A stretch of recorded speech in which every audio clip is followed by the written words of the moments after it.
તો મહેસાણાથી સમાચાર બહુચરાજીમાં બદલાયેલા સત્તાના સમીકરણ ભાજપની બહુમતી છતાં તાલુકા પંચાયત સત્તાથી દૂર બહુચરાજી તાલુકા પંચાયતના પ્રમુખ પદ કોંગ્રેસના ફાળે બહુચરાજીમાં ભાજપની જીત છતાં મોટો ઉલટફેર થયો છે કુલ 16 બેઠકોમાંથી 13 બેઠકો પર ભાજપની જીત થઈ હતી માત્ર 3 બેઠકો જીતનાર કોંગ્રેસે મેળવી લીધું પ્રમુખ પદ શંખલપુર બેઠકે પલટી આખી બાજી પ્રમુખ પદ માટે અનામત રાખવામાં આવેલી એસસી કેટેગરીની શંખલપુર બેઠક પર ભાજપના ઉમેદવારની થઈ હતી હાર શંખલપુરથી કોંગ્રેસના એસસી ઉમેદવાર હિતેશ મકવાણાની જીત થતા સમીકરણો બદલાયા કોંગ્રેસના હિતેશ મકવાણા બન્યા બહુચરાજી તાલુકા પ્રમુખ કોંગ્રેસના હિતેશ મકવાણાએ બહુચરાજી તાલુકા પંચાયત પ્રમુખ પદનો ચાર્જ સંભાળ્યો ભાજપના પ્રતાપસિંહ ઝાલા બન્યા બહુચરાજી તાલુકા પંચાયતના ઉપપ્રમુખ કારોબારી ચેરમેન તરીકે ભાજપના ચિરાગ પટેલની કરવામાં આવી નિમણૂક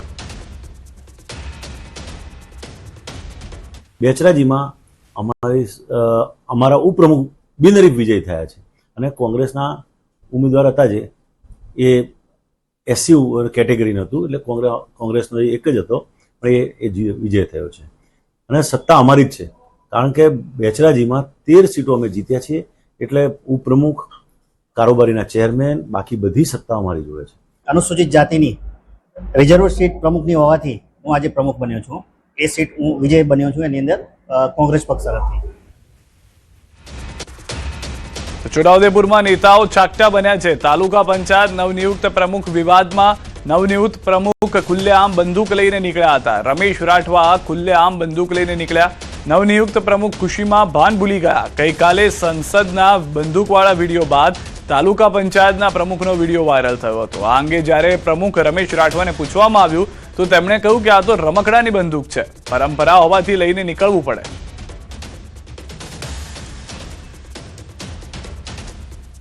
ના અમારે તો આદિવાસી સમાજની અંદર કોઈ બી પ્રસંગ હોય તો અમારે બધું ચાલતું હોય બાકી આ તો એવું કઈ નહીં રમકડાની બી અને અમારે લોકો પ્રસંગ માટે ખાલી રમકડું બી લઈને આવે છે ના એ તો અમારે રમકડાવાળી બી હશે અને અમારા વિસ્તારની અંદર આદિવાસી વિસ્તારની અંદર લોકો ખાલી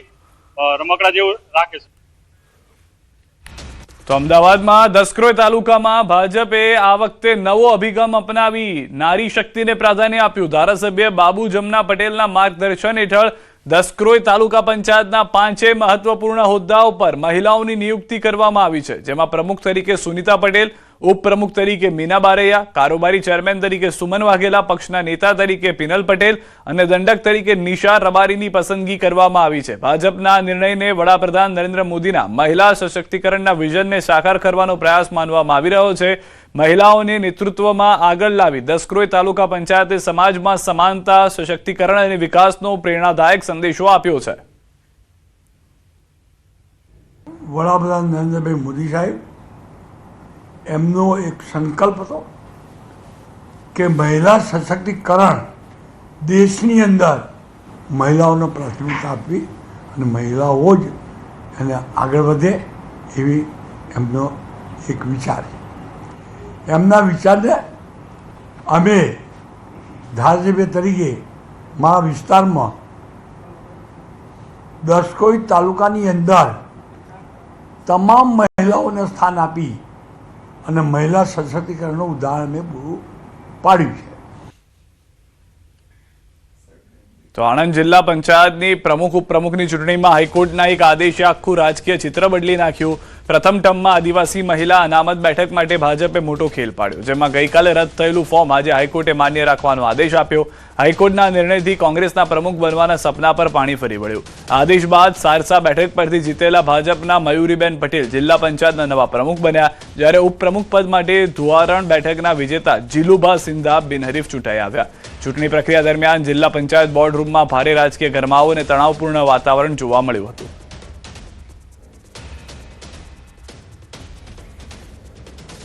છેલ્લા 2 દિવસથી જે પ્રકારે કોંગ્રેસ કે અમારા ઉમેદવાર જીતશે લા ભાઈ 40 સીટોમાંથી તમારી 7 સીટો હોય તમે કેવી રીતે પ્રમુખ બની શકો બંધારણની કોઈ એવી જોગવાઈ છે સાથે સાથે ખોટા પ્રમાણપત્રો તમે રજૂ કર્યા છે અમારા બેને કોઈ પણ પ્રમાણપત્ર ખોટું રજૂ કર્યું નથી તેઓ અનુસૂચિત આદિજાતિ સમાજની દીકરી છે અને ભારતીય જનતા પાર્ટીમાં સારસા સીટ ઉપરથી 5000 કરતાં પણ વધારે મતોથી જીતાયેલા અમારા ઉમેદવાર છે તમારી પાસે જે તમે પ્રમુખ પદ લેવા નીકળ્યા હતા કોંગ્રેસના પ્રદેશ અધ્યક્ષના તાલુકામાં ફક્ત 1 સીટ કોંગ્રેસને મળેલી છે અને છતાં પણ પાછલા બાણેથી ઘૂસવા માટેનો જે એમણે પ્રયત્ન કર્યો છે એ ખરેખર ખૂબ નિંદનીય છે. હું કોઈ ડોક્યુમેન્ટ્સ મારા જૂઠા પ્રેઝન્ટ કર્યા નહોતા. બધા ડોક્યુમેન્ટ્સ મારા ઓરિજિનલ સાચા ડોક્યુમેન્ટ્સ પ્રેઝન્ટ કર્યા હતા. એ રીતે હું આદિવાસીની છોકરી છું એટલે એમાં કશું એ નહીં. ઓકે. સાબરકાંઠાની 8 તાલુકા પંચાયતોમાં આજે પ્રમુખ અને ઉપપ્રમુખ પદ માટે ચૂંટણી પ્રક્રિયા હાથ ધરવામાં આવી હતી, જેમાં 7 તાલુકા પંચાયતોમાં ભાજપે સત્તા હાંસલ કરી છે, જ્યારે પોશીના તાલુકા પંચાયતમાં આમ આદમી પાર્ટીએ જીત મેળવી હતી. હિંમતનગર, ઈડર, વડાલી, ખેડબ્રહ્મા, તલોદ, પ્રાંતિજ અને વિજયનગર તાલુકા પંચાયતમાં ભાજપે બહુમતીના આધારે પ્રમુખ અને ઉપપ્રમુખ પદ પર પોતાના ઉમેદવારોને વિજેતા જાહેર કર્યા હતા. હિંમતનગરમાં નરેશ પરમાર પ્રમુખ અને ઉષા પટેલ ઉપપ્રમુખ બન્યા, જ્યારે ઈડરમાં દિવ્યા ચૌધરી અને અમૃત ઠાકોરની પસંદગી થઈ હતી. તો બીજી તરફ પોશીના તાલુકા પંચાયતમાં આપે બહુમતી મેળવી જનક ડાભીને પ્રમુખ અને જાગૃતિ પરમારને ઉપપ્રમુખ તરીકે સત્તાવાર રીતે જાહેર કરવામાં આવ્યા હતા. 7 તાલુકા પંચાયતમાં ભારતીય જનતા પાર્ટી બહુમતીથી ચૂંટાઈને પ્રમુખ અને ઉપપ્રમુખ અમારા કાર્યરત કરવામાં આવ્યા છે અને 1 તાલુકા પંચાયતમાં અમારી સીટો ઓછી આવવાને કારણે અમે ત્યાં વિરોધ પક્ષમાં સારી ભૂમિકામાં ભારતીય જનતા પાર્ટીની ભૂમિકામાં અમે તમામ કાર્ય ત્યાં પોશીના તાલુકા પંચાયતમાં કરીશું. દાહોદના ધાનપુર તાલુકા પંચાયતના પ્રમુખ અને ઉપપ્રમુખ પદ માટેની હાઈ વોલ્ટેજ ચૂંટણી પ્રક્રિયા આખરે પૂર્ણ થઈ. બંને પદ માટે ટાઈ પડતા આખરે કાયદાકીય જોગવાઈ મુજબ ચિઠ્ઠી ઉછળીને વિજેતા નક્કી કરાયા. પ્રમુખ પદની ચિઠ્ઠીમાં આમ આદમી પાર્ટીના સોનલબેન ભુરિયાનું નામ નીકળતા તેઓ પ્રમુખ તરીકે ચૂંટાયા, તો ઉપપ્રમુખ પદની ચિઠ્ઠીમાં ભાજપના નયનભાઈ બારિયાનું નામ ખુલતા તેઓ પ્રમુખ તરીકે વિજેતા જાહેર થયા. ધાનપુર તાલુકા પંચાયતમાં પ્રમુખ પદ આપના ફાળે અને ઉપપ્રમુખ પદ ભાજપના ફાળે જતા સત્તાનું અનોખું સમીકરણ સર્જાયું. પૂર્વ મંત્રી અને ધારાસભ્ય બચુ ખાબડના ગઢમાં પ્રમુખ પદ ગુમાવીને ભાજપને વેઠવો પડ્યો છે મોટો રાજકીય ફટકો. ટોટલ આપણે 24 સભ્યશ્રીઓ છે, જેમાં 12 મત પડતા આપણે ચિઠ્ઠી ઉછાળીને નામ સિલેક્ટ કર્યા છે, જેમાં પ્રમુખશ્રી તરીકે ભુરિયા સોનલબેન અલ્કેશભાઈ આમ આદમી પાર્ટી તરફથી અને ઉપપ્રમુખશ્રી તરીકે નયનકુમાર જુવાનસિંહ બારિયાભાઈ જે ભારતીય જનતા પાર્ટીમાંથી સિલેક્ટ થયા છે. ચિઠ્ઠી ઉછાળીને મારું નામ નીકળ્યું અને મને પ્રમુખ બનાવ્યા, એમનો ખૂબ ખૂબ આભાર માનું છું.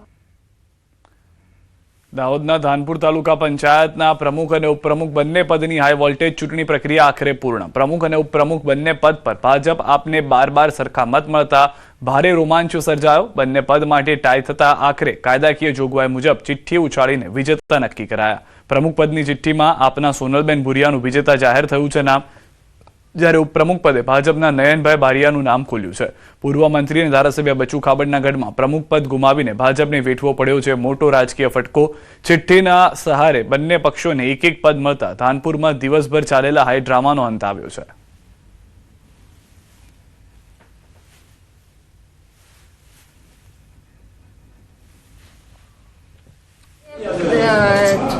પ્રમુખ ઉપપ્રમુખની ચૂંટણી ચૂંટાયા, એમાં ચિઠ્ઠી